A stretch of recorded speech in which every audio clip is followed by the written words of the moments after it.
Alrighty, you know what? I've been told a lot of things in my life, but as an atheist, one of the weirdest ones is being told that I go to church.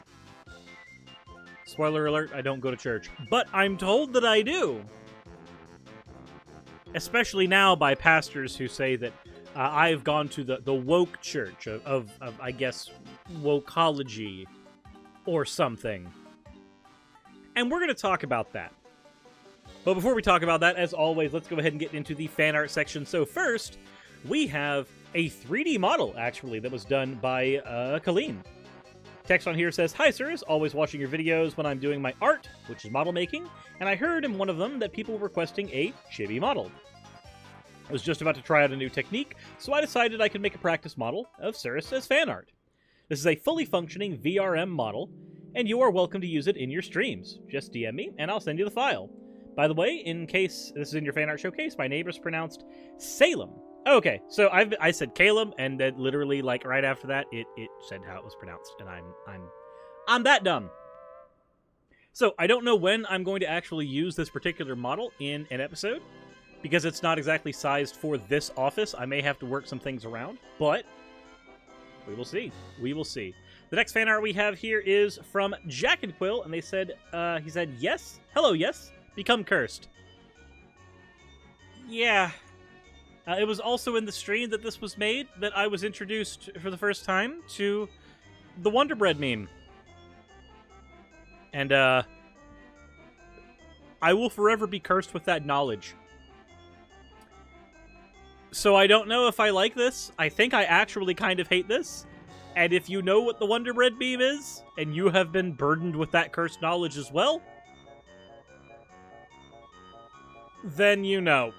And if you know, you know. And you can never unknow. With all that said, thank you all for your fan art submissions. If you want your fan art to be featured in any video going forward, the best way to do so is dropping it into the fan art section of the Discord. With that said,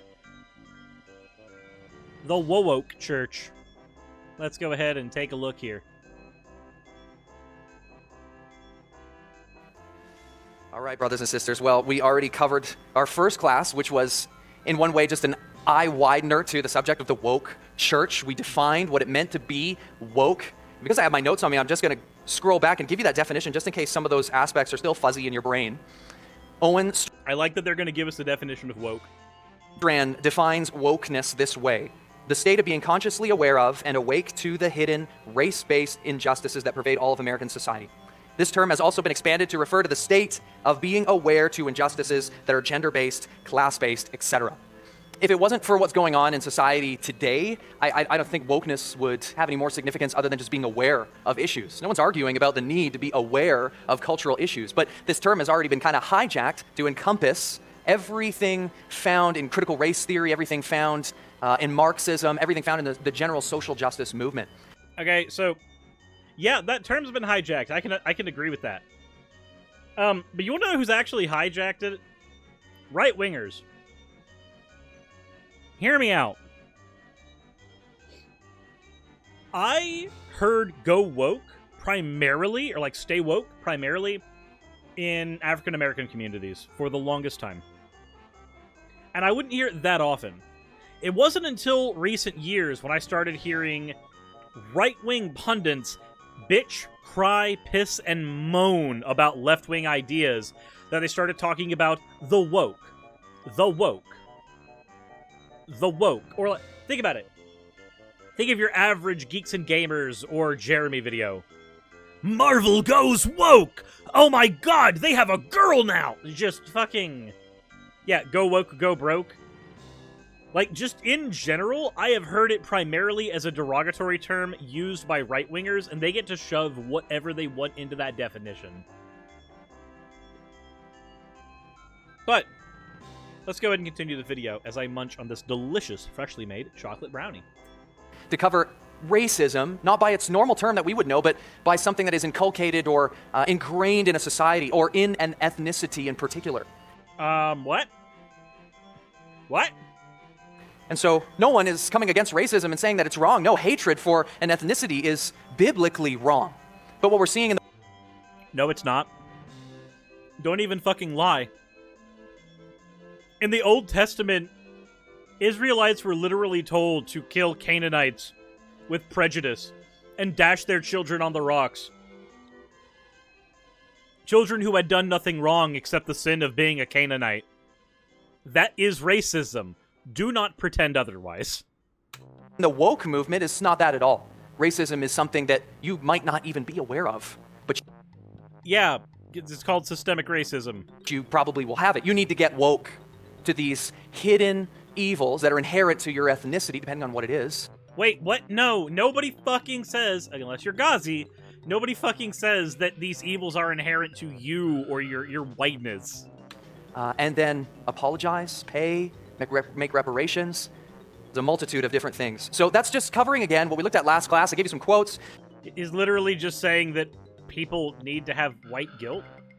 Okay. We looked at just where we've started to see this develop and how some evangelicals or certain churches, denominations have fought against this, have encoded truths to fight against social justice because it's seen in a broad variety of brothers, leaders of the church, as one of the greatest attacks upon the evangelical church, as what MacArthur actually believes in his entire lifetime.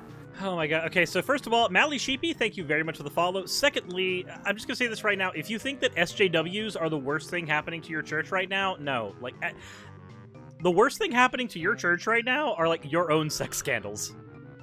Just throwing that out there. But the other thing is, if this is literally the SJWs are deconverting people, then every atheist YouTuber is automatically an SJW. Oof. For that matter.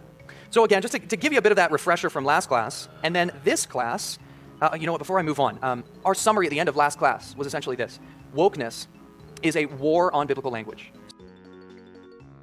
Oh, please don't tell me this is going to go into in a very misogynistic area. So, wokeness is attacking theological doctrines that you and I hold dear about the Christian faith and attaching new variables on it. We assume that this is nothing new in Scripture. Satan has been doing this from the get-go. And so how do we come up against this woke movement? Well, we take this, the Word of God. We get ingrained in the teaching, the doctrines of truth, so that when the subtle hiss of the serpent comes into those essential truths of the Christian gospel, we're able to say, no, wait a second, you got that all wrong. Even Are you... Okay, so is this going to be 37 minutes of you just saying, read your Bible so you can stop going woke?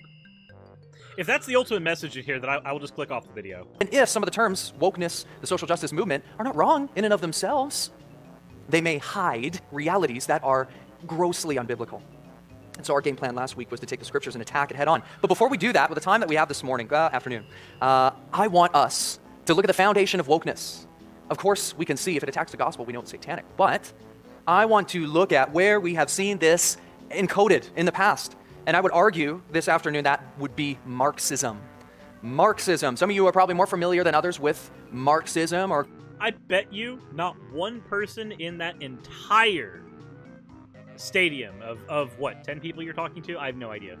If it's an IFB thing, there's like 3 people in that room. But I'm going to go ahead and guess that most people in there are not going to be able to give you an accurate definition of Marxism. They will likely just say Marxism is communism and then go on. Critical race theory or intersectionality or hegemonic teaching.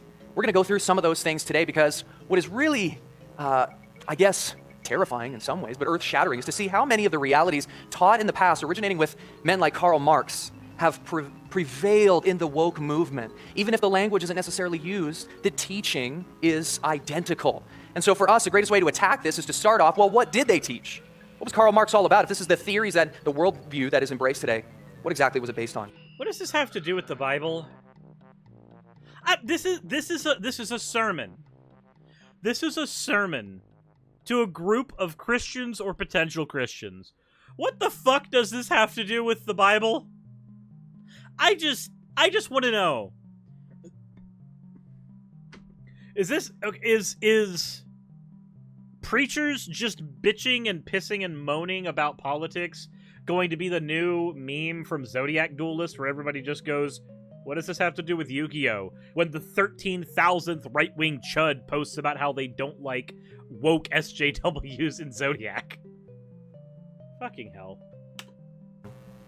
So if you got notes, do your best to keep along. I don't have any handouts. I know we used to do that, but if you have questions about this, we will try to have a period at the end. We're a little bit late, so I apologize if we don't get a period for quick questions. Nonetheless, we'll make classroom for that in the future. But if you want some of these notes, come and talk to me after. So, what is the woke church standing on? And what is it influenced by? Karl Marx. Karl Marx. Who was Karl Marx? Karl Marx was a German. Why do we care about who Karl Marx is? Can we just talk about what he taught? Because that's what the argument. Nobody fucking cares who he was. We care about the words he said. German social theorist from 1818. That was when he was born, to 1883. German social theorist. He developed a new ideology, a new worldview, and a way to see people, culture, economics, religion, everything. He built it himself. He was a materialist. Materialist is in the only realities that exist are what you and I can feel in front of us today. Was it philosophical materialism or methodological materialism? There's a difference. So no divine maker, no divine influence. Reality goes as far as what is physical, what is material in front of us. And everything that he based his theories off of is completely postmodern. And when I say postmodern in thought, it's really skeptical about everything. There's no objective reality. In fact, there's actually quite a fight against objective reality. You cannot objectively define anything. It's always subjective. And that comes by nature of having a godless worldview. You no longer have any objective reality to stand on. Oh my god, you can have an there are objective realists who are also atheists.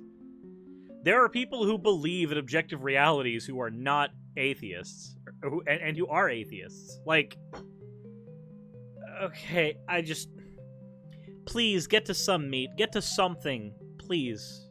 I'm so desperate. So without acknowledging God, Marx developed a new religious view on the nature of man. You have to, without God. You got to form... No, you don't have to form a religious view on the nature of man. You don't. Religion is optional. Religious views are optional. Some idea of how you look at mankind and what are the problems inherent in mankind, what is good. And so his religious view on man, society, economics were all interconnected. And actually at the core of Marx's real worldview was economics was the center. Everything formed around economics. Religion, society, culture, to run at economics, prosperity, the furtherance of man. I mean, whether or not you are correct, that can track. Your religion is completely connected to the economics of your area. It's how you get funded, but okay. Explain that a little bit if that's a bit confusing. So he's seen man as the highest being by nature, right? Anyone who rejects God and forms an ideology sees man as the highest. He said, I quote, "For man is the supreme being." He therefore concluded that societies were, everything about society and culture was a result solely of material forces. And coming back to economics, everything in a society was formed around the forces of production and man's pursuit of production and material. Okay. Within the process, he's seen something really interesting. And I want to pinpoint this, and this language is so intriguing if you want to write it down. He's seen what he called the alienation of the labor, okay? We're looking at economics and the pursuit of production, alienation of the laborer. So what he meant by that terminology is the enslavement of one. Everybody had to finding existence in what he earned, right? What he had to get. That's an alienation in Marx's worldview, is I have to get material items to pay for my life. I have to earn so that I can use that to buy what I need to live. That's an alienation. Yeah, he's talking about wage slavery. The idea that getting a job, for the majority of people, is not a choice. It's an ultimatum. And then when you take from that it's an ultimatum, then you can come to the idea of wage slavery. I mean, you didn't really make a cognizant choice about working. You had to work. That was not a choice you were given. But, again, he also was talking about advocacy of labor. But, it's just fucking... Yeah, it's like... I agree with you, Alpacent. Like, why is this bad? Like, why is this bad? To him. And more importantly, what the fuck does this have to do with Jesus? The more one worked, he thought, the less he had to consume. He's seen it as a great injustice that man couldn't find his inherent purpose in his labor itself, but rather he was enslaved to the outcome of... Yeah, so here's the thing. People are generally more productive when they are able to do things they enjoy. When they are doing things that brings them joy, when they are doing things that they find value in. People are less productive when they don't care about the outcomes of their work outside of a paycheck. How many times, just fucking raise your hand, say H in the chat if you want, How many times have you encountered somebody who was at their job just for the paycheck? And if they were at your job just for the paycheck, they had no compunction about the outcome of the company itself over and above how many hours they were able to pull out, how productive were they compared to the person who was downright enthusiastic about the things they were doing? Generally speaking, the enthusiast is more productive than the person who's just collecting the paycheck. In Marx's view, the people who are there to just collect a paycheck are there because they are forced to. They don't want to be there, but they are having to. Whereas if everybody could just do the labor that they want, mankind as a whole would generally be more prosperous because people would be putting in more effort into that labor. Again, how is this bad? Labor. You're going to understand why what he found as an offense with this in particular worldview. Enslaved to the outcome, pay. I need to earn to make a living. So I'm enslaved. And so really, he thought this societal condition to make everything not about one's job, but that I have to use it, it's an ends or it's a means to an end, denied fundamentally what it meant to be human. To say that someone can't find their inherent value in their job alone. He said that they should be able to, but the problem is they're enslaved to that. It's no longer their purpose in life. It's a means to, I have to get food, I have to earn, instead of just finding purpose in the job, not having to worry about. Yeah, okay, so let me explain this maybe in a way that would make sense as it pertains to me. I, as a YouTuber, am completely enslaved to the algorithm and the output of it. The content that I would like to produce, the content that I would enjoy producing more, whatever that is, I am largely locked out of doing. Because the things that I would love to do, the labors of love that I would like to jump into, I cannot do. Because I have to pursue a format and a method that generates an income to support me and my family. For me to do this, at the amount that I do it, streaming, 10, 12 hours a day, for me to do that, for me to have the time to do that, I would either need to seek out secondary employment, which would be counterproductive to streaming, or I need to cater my content in such a way that it appeases the algorithm. What kind of content could I produce if money was not a problem? If I didn't have to worry about income? Just think about it for a second. I don't even know the answer to that because I've not been properly presented with that kind of scenario in my life. I don't have that ability. The pay aspect. It's kind of funny because really at the root is, as you look into that, is a guy that just really didn't want to work. in part. Now I want to explain this a little bit more. He seen this alienation of the labor, this enslavement of the laborer to his work, as a result of secondary political and ideological alienations, which he greatly critiqued to be capitalism. He's seen capitalism as the great crux of the problem. It enslaves man to his labor. He's alienated from his purpose because he has to work to earn. That feels like a reduction of it, but the problem with capitalism that Marx saw was that profit was extracted value that had been earned by laborers, that because the laborers had put their time in, was rightfully earned by the laborers, but instead had been funneled to the owner. An owner of the business whose biggest contribution to it in some cases might have just been an idea, but the actual people who put in the blood, sweat, and tears to make that business work, the value of their labor necessarily was being extracted so that the owner could make a ludicrous amount of money. Think of Jeff Bezos. Think of how much money the dude has. Now, that idea has seemingly gotten worse and worse with time. Not the idea has gotten worse, but the examples of that idea have gotten worse and worse with time. Because over time, we have seen larger and larger billionaires having examples of what late-stage capitalism gives you when there are not as many checks and balances on it as there should be. So, that's what he's talking about there. It's the idea of labor having their value extracted. That's the enslavement. The fact that they are not getting the full fruits of their labor. So, by nature, capitalism was a massive offense. He thought this just kept the labor alienated and the employer in consistent power. Right. So, if your ability to sustain yourself is completely incumbent on your employer's ability to keep you on hand. They have the power in that relationship. They have the power in that power dynamic.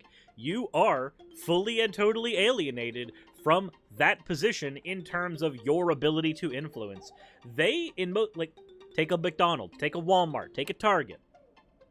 Take any of these large corporations, they can replace you at any point. Like, literally, if you think you are so important to them, you're not. You are a number to them. And when they terminate you, they can replace you with another number. And that other number can be replaced with another number, because it doesn't matter to them. It matters maybe to your immediate management, it matters maybe to your immediate peers, but the company, the people at the top, they don't give a shit. They don't know you. They never will. You are wholly and totally alienated from that company, whilst also being a physical representation of that company to consumers. Yeah, that tracks. Again, where's the problem? Starting to notice the structures beginning to form in his ideology. And so Marx articulated this whole power structure conflict in conflict theory, is what he originally called it. Class struggle, you might say, between the employer and the employee. I have to work to earn, I'm enslaved. No, not the employer and the employee. No.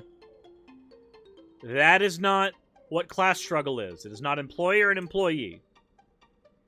It is about who owns the means of production and then the labor required to produce the fruits of that production. The bourgeoisie, the ones who own the means, and the proletariat, those who work to generate it. It's not about employer versus employee. It's not every situation where an employer is involved that they actually own the means of production in that scenario. If you're a little mom and pop store and you have your little slice of suburbia carved out, a tiny little store selling hardware, and you've got a single employee, that employee and you are both the proletariat. You both are. You're all workers. To those who are above me, conflict theory. This was essentially this, okay? Society consists of a big group of different classes in conflict for resources, economic gain, employment, education, leisure, pursuing. They should be free to him. You shouldn't have to work to get those things. So classes can be broken into, and I'm sure many of you will notice the language, classes can be broken into oppressed and the oppressor. You can guess which fits into which. And not surprisingly, maybe use the actual terms. Bourgeoisie, proletariat. Maybe use them. Could be useful to you. Just by looking at this, Marx was very much anti-authority. Anything hierarchical, anything authoritative, he had quite an offense to. Institutions of authority. And this is one of the reasons why Lenin and him disagreed. To him, and this ideological worldview, were a moral problem for him, because that's oppression. Whatever it is, whatever employer is holding that over someone, enslaving them to their work, not taking away their purpose in life, is oppressive. It's not just their purpose, it is the literal calculated value of their labor that can be calculated in the surplus profit that is generated by the employer. And again, employer here, I'm mainly meaning whoever happens to own the means of production within that particular society. So in Marx's case, the oppressor was the owner of the means of production. There you go! You got it! That is the morally guilty party, the bourgeoisie in that time period. And the oppressed was the laborer. He's the morally innocent guy. He's the one who's enslaved. So the proletariat, that would be that class. There you go. You're using your big boy words now. I'm so proud. And the state is just an instrument for how the oppressor could just stay the oppressor, stay in power. Gave him the power to do that. And so let's look at Marx's hope. Really, what he's seen, that's a quick summary of a lot of his ideological views without a lot of the jargon that he uses in his writing. But his hope for this was a globalized, classless society of equals, right? He had a utopian society in picture where that no longer exists. You can find purpose in job. You don't have to use that as a means to an end anymore. Those things are free to you. No more classes, no more oppressor, right? Utopian society free of any system of hierarchical control, free from oppression. So Marx's solution, how do you get that to come about? Was the oppressed, the oppressed would get woke. I would even say that. Get woke to their scenario, become aware of their alienation, their enslavement to capitalism, their enslavement to their oppressors, and then radically reshift society by communist revolution. right? They have to get woke. They have to get aware that they're actually being oppressed because they don't know. I mean, dictatorship of the proletariat isn't necessarily communism. What okay? And we're going to look at that because it's really interesting to see how that has developed. Now, I put this as a side note because it's just really interesting to see how he's seen revolution come about. You're going to just see this all over society today. He's seen revolution coming about two ways. One, less permanent, violent. Violent revolution. Yeah, sure, it brings about communistic revolution. It gets them in control. You remove the oppressor, but it's only going to last so long. It was violent. It's not right in the eyes of the people. But he's seen a permanent solution with I would say, provisional, not real coalition between capitalism and between communism that is subtle and works throughout time and convinces people, and again, this is his permanent solution, superficially united, okay? But influencing, getting an ideology out there. Once the majority had been won to the coalition, what he's seen was permanent as an unofficial proletarian authority constituting itself in power all of a sudden. Yeah, again, that's the dictatorship of the proletariat. At least he's not said that's communism. At least he's not done that here. Also, Nakibri, thank you very much for the 100 bits. Thank you, thank you, thank you. Still waiting for when Jesus comes in here. Yeah, I'm waiting for when Jesus comes in, too. Alongside this revolutionary bourgeoisie authority. And essentially just by surprise. Because then they'd be a minority. You have the majority of the world convinced at that point.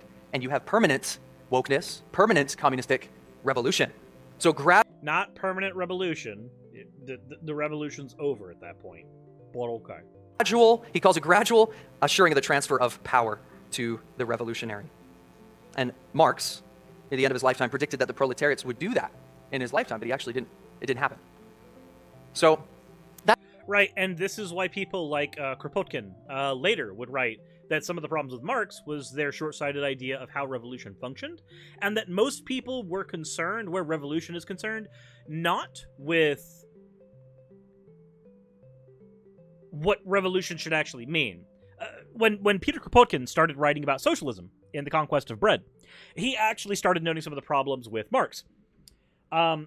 The problem of revolution in his eyes was not how you could violently usurp your oppressors, because in his eyes that was immaterial. Whether you did it through democracy, whether you did it through violence, whether you did it through any number of means, as long as the oppressor or as long as the oppressor loses power, then that would be fine. But the problem that people did not solve, the problem people were not concerned about, they were so wrapped up in the idea of revolution, they were not considering what Kropotkin wrote to be the real work of revolution, which was the problem of bread. Now that you have changed the owners of the means of production, are you not the bourgeoisie now? Is that not what has happened? Has that not changed? How do you work to prevent that from being the case? How do you work to make sure that you solve the problem of food for the populace? How do you make sure that the channels that have been keeping people alive, the bread and circuses that have been keeping your society functioning for so long,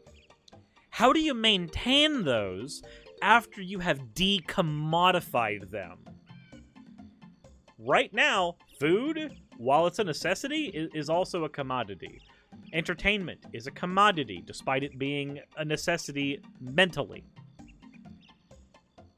As a result, if you were to radically change the owners of the means of production in the world right now, you need to solve the problem of how you keep those industries running, how you keep the trains moving, so that people can go about their daily lives, because people don't want their lives to radically shift. They don't want to have to make a whole bunch of random adaptations because you suddenly aren't able to keep the food lines running. How do you solve the problem of bread? This is why when you are looking at communism, socialism, fucking any type of left-wing ideology, be it those, anarcho-syndicalism, it doesn't matter. You need to be... if you're gonna read theory, if you're gonna do it, which I really don't suggest, it's really fucking boring, don't just read Marx. Read Lenin as well. Read Kropotkin as well. And understand that you don't have to agree with all of these people. None of them agreed with each other. Hey, thank you so much for watching this video. It really means a lot to me. If you want access to behind-the-scenes content for the channel, please consider checking out my Patreon. I do weekly vlogs over there, where I give real-life updates to what's going on behind the scenes on the channel, stuff that you don't really get over here, and even on Twitch. Patreon also helps the channel's stability a whole lot. Without Patreon, I wouldn't be able to do this at all. Especially with the kind of content that I do, neither YouTube nor Twitch are the most stable sources of income. If you are a $20 and up patron, then you will be featured on the ending slides as shown in the beginning of the end credits. If you want to catch the streams where all this content comes from, then consider heading over to Twitch and following. And if you want to continue watching over here on YouTube, maybe consider clicking one of the end screen videos. And once again, I want to thank you so much for spending your time with me over on my channel. I wouldn't be able to do literally anything that I'm doing over here on YouTube without each and every one of you. So, thank you.